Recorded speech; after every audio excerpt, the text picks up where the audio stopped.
नमस्कार, आप देख रहे हैं न्यूज प्लस 21। मैं हूं आपके साथ ललिता चक्रधारी। देश के वर्तमान राष्ट्रपति रामनाथ कोविंद का कार्यकाल 24 जुलाई को पूरा होने जा रहा है और जल्द ही देश को एक नया राष्ट्रपति मिलेगा।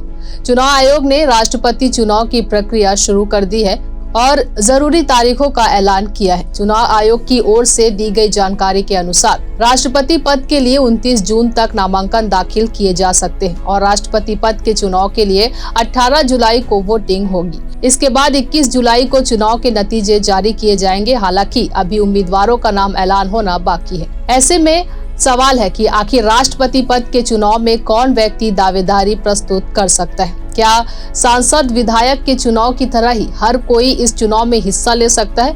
तो जानते हैं राष्ट्रपति चुनाव में कौन कौन से चुनाव लड़ सकते हैं और चुनाव लड़ने के लिए किन किन शर्तों का पूरा करना होता है। राष्ट्रपति और उपराष्ट्रपति निर्वाचन अधिनियम 1952 की धारा 4 की उपधारा 3 के उपबंधों के अनुसार राष्ट्रपति चुनाव कार्यकाल पूरा होने से 60 दिन की अवधि में किसी दिन चुनाव आयोग की ओर से अधिसूचना जारी की जाती है। चुनाव का कार्यक्रम इस प्रकार तय किया जाता है कि राष्ट्रपति का कार्यकाल खत्म होने के अगले ही दिन निर्वाचित राष्ट्रपति पद ग्रहण कर सके। भारतीय संविधान के अनुच्छेद 324 के अधीन राष्ट्रपति के पद का चुनाव भी निर्वाचन आयोग ही करवाता है। अब जानते हैं कि कौन लड़ सकता है राष्ट्रपति का चुनाव। आर्टिकल 58 के अनुसार एक व्यक्ति को राष्ट्रपति के पद का निर्वाचन लड़ने के लिए भारत का नागरिक होना चाहिए। उस व्यक्ति की उम्र कम से कम 35 साल होनी चाहिए। लोकसभा का सदस्य बनने के लिए एलिजिबल होना चाहिए। भारत सरकार या किसी भी राज्य सरकार के अधीन या किसी भी स्थानीय या अन्य प्राधिकरण के अधीन किसी भी लाभ का पदाधिकारी नहीं होना चाहिए, यानी सरकारी नौकरी नहीं होनी चाहिए। इसके अलावा भी जब भी राष्ट्रपति पद के चुनाव के लिए नामांकन भरा जाता है तो कई शर्तों को पूरा करना होता है। नामांकन के फॉर्म में चुनाव लड़ने के इच्छुक उम्मीदवार को कम से कम 50 निर्वाचकों यानी विधायक या सांसदों को समर्थन होना आवश्यक है। अगर आप भी राष्ट्रपति का चुनाव लड़ना चाहते हैं तो आपको निर्वाचकों का प्रस्तावकों या अनुमोदकों के रूप में समर्थन चाहिए। इसके बाद इसे प्रस्तावक को नियुक्त रिटर्निंग अधिकारी को जमा करना होगा। चुनाव लड़ने के लिए 15,000 रुपए की जमानत राशि भी देनी होती है। बता दें कि राष्ट्रपति चुनाव में एक निर्वाचक सिर्फ एक ही अभ्यर्थी के नाम का प्रस्ताव दे सकता है।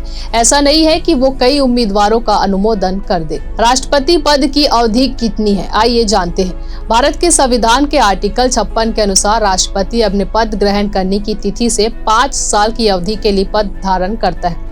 इसके अलावा वो 5 साल से अधिक समय तक पद पर रह सकता है, जब तक कि कोई उत्तराधिकारी उसका पद ग्रहण नहीं कर लेता। यानी देश में हमेशा राष्ट्रपति रहना आवश्यक है और यह पद खाली नहीं रह सकता है। अब जानते हैं कि कौन देता है वोट। राष्ट्रपति चुनाव में संसद के सदस्य और राज्य केंद्र शासित प्रदेश विधानसभा के सदस्य ही वोट देते हैं। इसमें भी अगर कोई राज्य में विधानसभा है तो उसके सदस्य और संसद में मनोनीत सांसद राष्ट्रपति चुनाव की वोटिंग प्रक्रिया में हिस्सा नहीं लेते। आखिर 25 जुलाई को ही क्यों माना गया है खास? 25 जुलाई का दिन इतिहास के पन्नों में अहम होता है। 25 जुलाई को कई ऐतिहासिक घटनाएं घटी है। भारत के लिए 25 जुलाई का दिन देश के सर्वोच्च पद राष्ट्रपति को लेकर अहम है।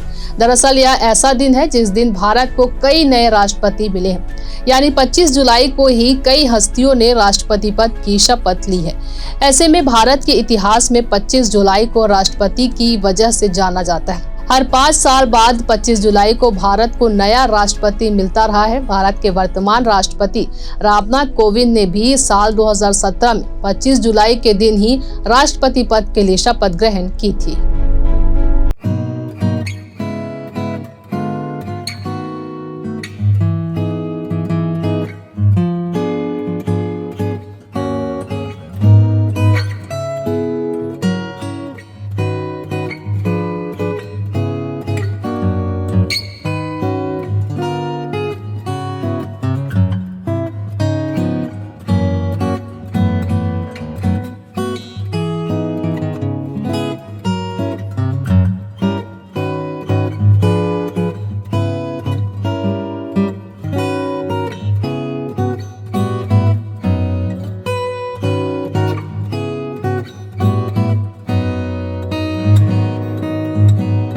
कि राष्ट्रपति पद की इस रेस में कौन बाजी मारता है। फिलहाल अगर ये वीडियो आपको अच्छी लगी हो तो हमारे चैनल को लाइक और सब्सक्राइब करना ना भूलें और नोटिफिकेशन के लिए बेल आइकन भी जरूर दबाएं।